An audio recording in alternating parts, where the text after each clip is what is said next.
গঙ্গার ধারে একটা ছোট্ট গ্রাম ছিল। তার নাম শান্তিনগর। সেই গ্রামে বাস করত হরি নামের একটা সাধারণ জেলে। প্রতিদিন সকালে সে নদীতে যেত, জাল ফেলতো, কয়েক ঘন্টা মাছ ধরতো, তারপর ফিরে এসে সেগুলো বাজারে বিক্রি করত। এইভাবেই তার জীবিকা চলত। হরির জীবনে খুব বেশি কিছু ছিল না।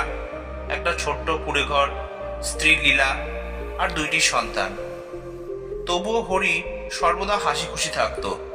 প্রতিদিন কাজ শেষে সে সন্তানদের সঙ্গে খেলত, লীলার সাথে গল্প করত আর গ্রামের মানুষদের সাহায্য করত। একদিন শহর থেকে এক ধনী ব্যবসায়ী মেহতার সাহেব শান্তিনগরে এলেন। নদীর ধারে বসে হরিকে মাছ ধরতে দেখে তিনি অবাক হয়ে বললেন, তুমি দিনে মাত্র কয়েক ঘন্টা কাজ করো, বাকি সময় কি করো? হরি বলল, কাজ শেষ হলে আমি বাজারে মাছ বিক্রি করি, তারপর পরিবারের সাথে সময় কাটাই, বন্ধুদের সঙ্গে আড্ডা দিই, গান গাই আর গ্রামের উৎসবে যোগ দিই। মেহতা ভ্রু কুঁচকে বললেন, তুমি যদি সারাদিন কাজ করো তাহলে অনেক বেশি মাছ পাবে। বেশি মাছ বিক্রি করে তুমি বড় নৌকা কিনতে পারবে, তারপর কর্মচারী রাখতে পারবে। কয়েক বছরের মধ্যে মাছের বড় ব্যবসা শুরু করে শহরে চলে যেতে পারবে। হরি হেসে জিজ্ঞেস করল, তারপর? মেহতা গর্বের সাথে বললেন, তারপর তোমার অনেক টাকা হবে, যখন তুমি ইচ্ছা মতো সময় কাটাতে পারবে, পরিবারের সাথে থাকতে পারবে, বন্ধুদের সাথে আনন্দ করতে পারবে।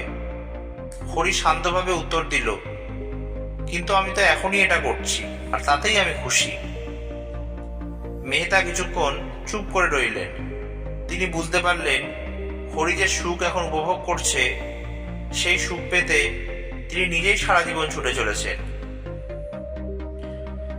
কয়েক মাস পর মেহতা আবার গ্রামে এলেন, কিন্তু এবার তিনি হরিকে শুধু একজন জেলে হিসাবে দেখলেন না, দেখলেন একজন সুখী মানুষ হিসাবে, যার জীবনে লোভ নেই, অযথা প্রতিযোগিতা নেই। তিনি হরিকে বললেন, তুমি আমাকে জীবনের এক বড় শিক্ষা দিয়েছ। শহরে আমরা সবসময় বেশি পাওয়ার জন্য দৌড়াই, কিন্তু আসল আনন্দটা কখনো খুঁজে পাই না। তুমি প্রমাণ করেছ সুখ টাকা দিয়ে কেনা যায় না, বরং অল্পে সন্তুষ্ট থাকলেই পাওয়া যায়। এই গল্প থেকে আমরা এই শিক্ষাই পাই। আমরা অনেক সময় মনে করি সুখ মানে বেশি টাকা, বড় বাড়ি, দামি গাড়ি। কিন্তু সত্যি হলো, যে মানুষ অল্পেতে খুশি থাকতে পারে সেই প্রকৃত সুখী। কারণ লোভ যত বাড়ে ততই শান্তি কমে যায়। হরির মতো আমরা যদি জীবনে ছোট ছোট মুহূর্তকে উপভোগ করতে পারি, পরিবারের সাথে সময় কাটানো, বন্ধুদের হাসি, প্রকৃতির সৌন্দর্য, তাহলেই জীবন হবে পরিপূর্ণ। সুখ তোমার চারপাশেই আছে, কেবল চোখ খুলে সেটা দেখার প্রয়োজন। আজকের ভিডিওটি এই পর্যন্তই। গল্পটি ভালো লাগলে প্লিজ ভিডিওটি লাইক, শেয়ার আর চ্যানেলটি সাবস্ক্রাইব করতে ভুলবেন না। আবার নতুন গল্প নিয়ে আমি আপনাদের সামনে হাজির হব। জয় হিন্দ, জয় ভারত।